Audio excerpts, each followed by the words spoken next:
दोस्तों जय मसीह की परमेश्वर आप सभी को बहुत आशीष दे। अभी आप लोगों ने जो वीडियो देखने के लिए थंबनेल पे क्लिक किया है, मैं आप लोगों को वो वीडियो ज़रूर दिखाना चाहूँगा। किस तरीके से कुछ बच्चे मिलकर क्रूस के ऊपर एक बच्चे को बांध कर, जैसे प्रभु यीशु मसीह को क्रूस पे बांधा गया, क्रूस के ऊपर चढ़ाया गया, उस तरीके से यहाँ पर वीडियो सामने निकल कर आया है।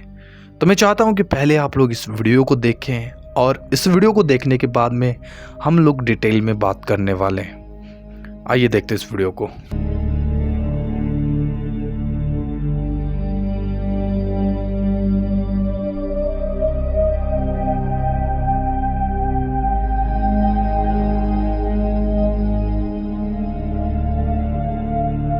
दोस्तों अभी आप लोगों ने ये वीडियो देखा और इस वीडियो में आप लोगों ने देखा होगा कि किस तरीके से कुछ बच्चे मिलकर प्रभु यीशु मसीह को जिस तरीके से क्रूस पे चढ़ाया गया, उन्हें क्रूस पे बांध कर क्रूस के ऊपर लटकाया गया, उस तरीके की यहाँ पर जो वीडियो सामने निकल कर आई है। मुझे नहीं पता है कि ये वीडियो किसी विश्वासी बच्चों ने बनाई है या फिर अविश्वासी बच्चों ने, लेकिन कहीं ना कहीं आप लोगों का इस वीडियो के बारे में क्या सोचना है, हमें ज़रूर इस वीडियो की कॉमेंट बॉक्स में बताइएगा। प्लीज़ इस वीडियो को शेयर ज़रूर कीजिएगा और आपकी राय हमारे लिए बहुत ज़्यादा इम्पोर्टेंट है।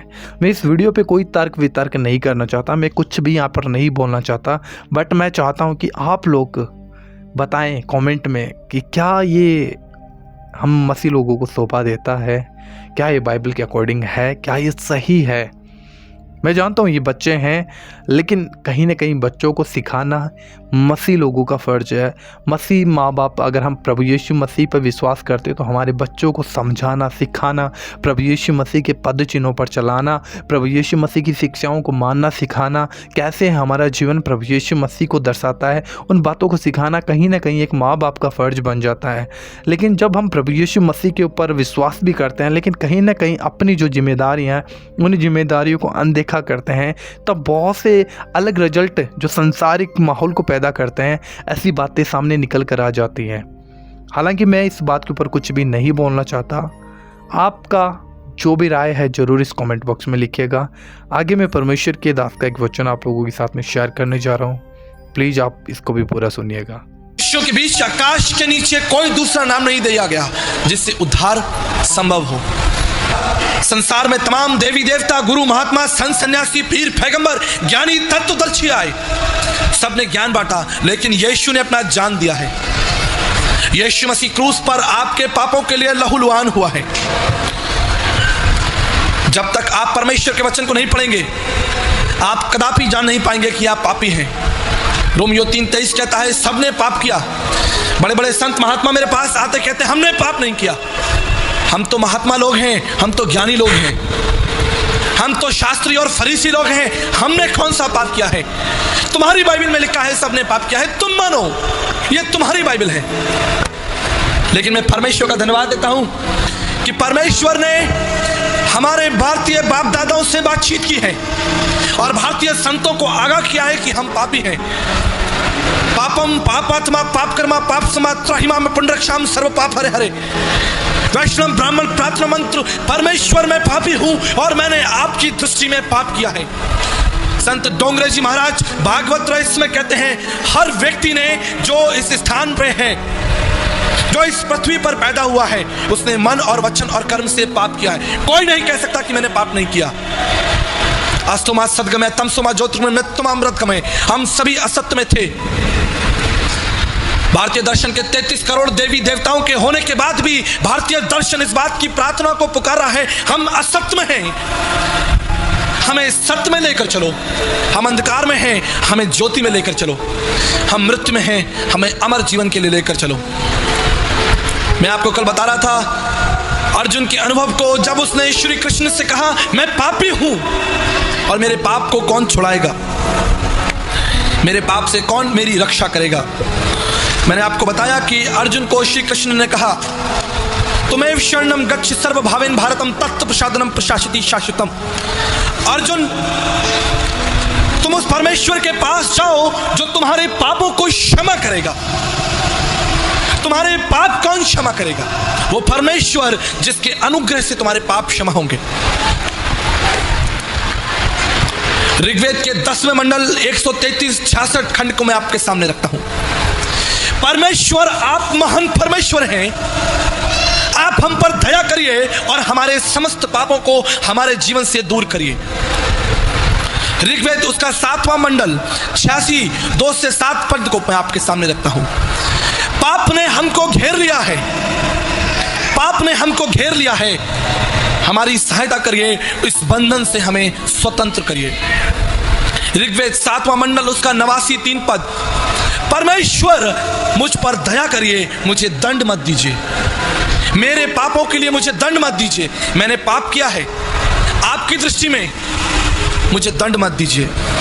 ऋग्वेद 7:89 में लिखा है, आपकी दया से मैं शुद्ध हो जाऊंगा, आपकी दया से मैं बच जाऊंगा। ऋग्वेद 5 अध्याय उसके 8 और 78 पद में लिखा है, इन समस्त पापों को मेरे जीवन से दूर कर दीजिए। भारतीय दर्शन के दार्शनिक और तत्वदर्शी लोग इस बात से मुकर नहीं रहे कि वो पापी हैं। हम सब ने पाप किया है। ऋग्वेद के 10वें मंडल 90 पद में लिखा है, स्वयं परमेश्वर इस पाप के बंधन को तोड़ने के लिए इस पृथ्वी पर देह रूप धारण करेगा, जो देह के रूप में प्रकट होकर स्वयं का बलिदान चढ़ा देगा। जब तक वो बलिदान नहीं चढ़ाया जाएगा तुम्हारे पाप क्षमा नहीं होंगे। जब हम न्याय के अधीन होते हैं तो दंड कर हमें चुकाना पड़ता है, दंड हमको देना पड़ता है जब न्याय हमारे ऊपर हावी हो जाता है। अमेध्यो वे पुरुषो अनत्र वदन्ति, अमेध्यो वो पुरुषो अनत्र वदन्ति, सबने पाप किया, लेकिन उन समस्त पापों के लिए परमेश्वर की उपस्थिति इस बंधन को तोड़ सकती है। हालेलुया। आप ध्यान दीजिए, संपूर्ण जीवन आप झूठ बोलते हैं, संपूर्ण जीवन आप व्यभिचार, लड़ाई झगड़ा, मार काट, अपमान, बुराइयां, तमाम उन पापों को साधारण आप सोचते हैं कि मैं कोई पाप नहीं कर रहा हूं, लेकिन आप प्रत्येक क्षण पाप कर रहे हैं।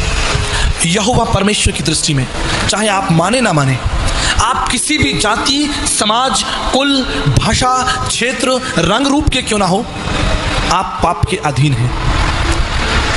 और इस पाप से छुटकारे के लिए स्वयं परमेश्वर का हस्तक्षेप जरूरी है।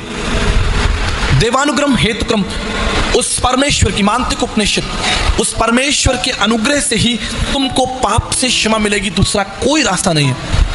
ना योगेन सांख्यन कर्मणा नो ना विद्याया ब्रह्मकृत मोक्ष विद्यते सिद्धाय नान्यथा, विवेक चूड़ामणि 56 में लिखा है। भारत के तत्वदर्शी लोग लिखते हैं, उस पाप के बंधन के लिए माला फेरने से कोई लाभ नहीं होगा, उस पाप के बंधन को तोड़ने के लिए चढ़ावा चढ़ाने से कोई लाभ नहीं होगा, उस पाप के बंधन को तोड़ने के लिए तीर्थ स्थानों पर घूमने से कोई लाभ नहीं होगा, ऊंचे पहाड़ों पर चढ़ने से कोई लाभ नहीं होगा, नदियों में स्नान करने से कोई लाभ नहीं होगा, ना योगेन न सांख्यन कर्मणा नो ना विद्याया, तुम्हारे धर्म के कामों से भी कोई लाभ नहीं होगा। क्यों? क्योंकि मनुष्य स्वयं अपने पाप के बंधन को नहीं तोड़ सकता। अगर स्वयं मनुष्य अपने पाप के बंधन को तोड़ सकता तो परमेश्वर को मनुष्य रूप धारण कर इस पृथ्वी पर भयंकर मौत को सहने की कोई आवश्यकता नहीं होती।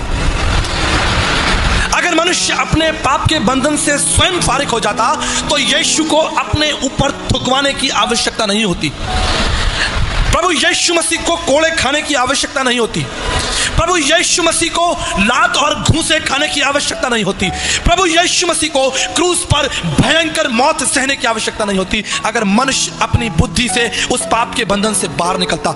आदि में वचन था, वचन परमेश्वर था और वचन देदारी हुआ। वचन इसलिए देदारी हुआ कि वह तुम्हारे पापों को तुम्हारे जीवन से दूर कर दे।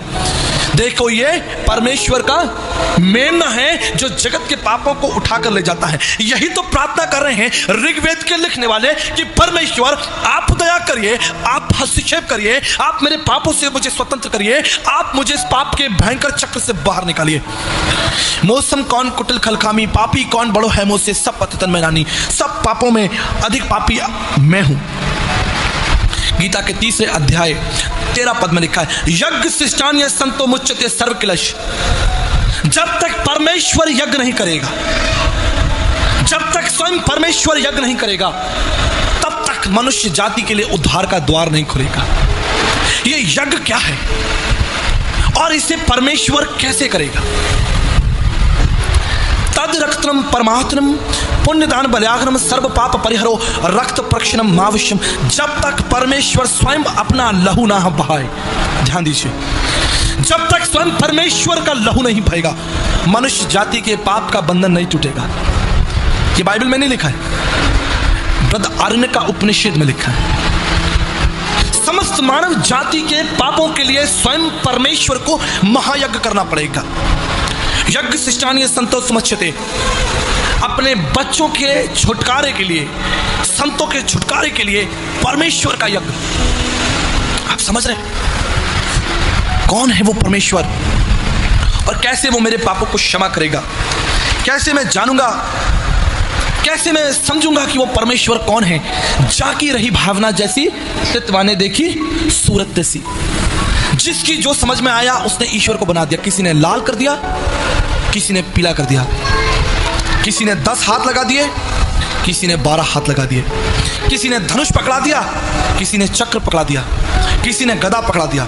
मित्रों, मैं आज की शाम आपके सामने एक प्रश्न रखना चाहता हूं। अगर आप सोचते हैं कि आप पापी हैं और आप न्यायकर्ता के पास जाएं और न्यायकर्ता के हाथों में तलवार हो, न्यायकर्ता के हाथ में गदा हो, न्यायकर्ता के हाथ में चक्र और त्रिशूल हो, क्या आप उसके समीप जाएंगे? क्या आप उसके समीप जाने का प्रयास करेंगे? मानवीय भावनाओं में एक बार सोच कर देखिए। जब आप छोटा सा पाप करते हैं तो आप डरने लगते हैं। जो ही आप पाप करते हैं आपका हृदय कंपित होने लगता है। कभी देखिएगा ध्यान से, अगर आपने कोई पाप किया हो और आपकी चोरी, आपकी बुराई पकड़ ली जाए, आपका हृदय कंपित हो जाएगा, आप डरने लगेंगे। कौन है जो उस पवित्र परमेश्वर के निकट खड़ा हो सकता है? कोई है? कोई अपनी धार्मिकता, अपनी बुद्धि, अपने विवेक के साथ परमेश्वर के सामने खड़ा हो सकता है कि परमेश्वर मैंने पाप नहीं किया? वो आग है, क्षण भर में आपको भस्म कर देगी। हम सिर्फ परमेश्वर का एक रूप देखते हैं कि परमेश्वर प्रेम करने वाला परमेश्वर है। परमेश्वर का केवल हम एक रूप देखते हैं कि वो दया करने वाला परमेश्वर है। लेकिन मैं आपको आज की शाम बताना चाहता हूं, वो अगम्य आग है जो आपको पल भर में भस्म कर देगी। आप एक क्षण उसके सामने नहीं खड़े रह सकते। जिस अवस्था और जिस पाप का जीवन लोग जी रहे हैं, क्षण भर भी आप परमेश्वर की पवित्रता के सामने खड़े नहीं हो सकते। और अगर उसके हाथ में गदा, त्रिशूल, भाला है तो आप दूर से ही कांपने लगेंगे। क्षमा की पहचान क्या होती है? क्षमा की पहचान क्या होती है? क्षमा की पहचान आंखों से झलकती है, प्रेम से झलकती है, चेहरे से झलकने लगती है कि ये व्यक्ति मुझे क्षमा करने आ रहा है या मुझे मारने आ रहा है। आप उसके चेहरे और हाव भाव को देखकर पहचान लेंगे कि वो आपसे प्रेम करने के लिए आपके पास आ रहा है या आपको मारने के लिए आ रहा है। यीशु क्या लेकर आया? भला यीशु त्रिशूल लेकर आया आपके पास? सीधे हाथ पसारे हुए यीशु राजा बुलाता है। सीधे हाथ पसारे हुए वो यीशु राजा आपको बुलाता है। वो कहता है कि मैं तुम्हारे पापों को क्षमा करता हूं। उसने कहा, पुत्र तेरे पाप क्षमा हुए। लेकिन दुख की बात है कि आज इस प्रभु यीशु मसीह को लोग नहीं जानते। कल मैं आपको बता रहा था, बाइबल के पुराने नियम में 44 बार 44 टाइम्स प्रभु यीशु मसीह का सुंदर वर्णन मिलता है। यद्यपि पूरी बाइबल प्रभु के सच्चाई, प्रेम और प्रभु की दया और प्रभु के कारणों से भरी है, लेकिन पुराने नियम में 44 बार प्रभु यीशु मसीह का इस पृथ्वी पर आना, उसके पैदा होने का स्थान, उसके मरने का स्थान, उसके जीवन का पूरा रूप 44 टाइम्स सुंदर तरीके से लिखा है पुराने नियम में, यीशु मसीह के आने से पहले। जबकि ये एक यहूदी धर्म ग्रंथ है, लेकिन लोग जानते नहीं हैं, बाहर लोग जानते नहीं हैं। बाइबल ईसाइयों का धर्म ग्रंथ, बाइबल मतलब ईसाइयों की किताब, लोगों को कुछ नहीं मालूम। लेकिन आपको जानकर आशीष मिलेगी, 37 टाइम 37 बार भारतीय दर्शन के वेद पुराणों में यीशु मसीह का उल्लेख आया। आमीन। 37 टाइम प्रभु यीशु मसीह का सुंदर वर्णन आया है। जो प्रभु को मिलबो चाहे खोज शब्द में ले। गुरु नानक साहब ने कहा है, जो परमेश्वर को ढूंढना चाहता है वो उसको कहां ढूंढ ले? शब्द में, वचन में ढूंढ ले, क्योंकि आदि में और वचन देहधारी हुआ। यीशु मसीह कोई संत नहीं है, यीशु मसीह कोई महात्मा नहीं है। यीशु मसीह विराट अगम्य परमेश्वर है, जिसने आकाश और पृथ्वी की नींव डाली है।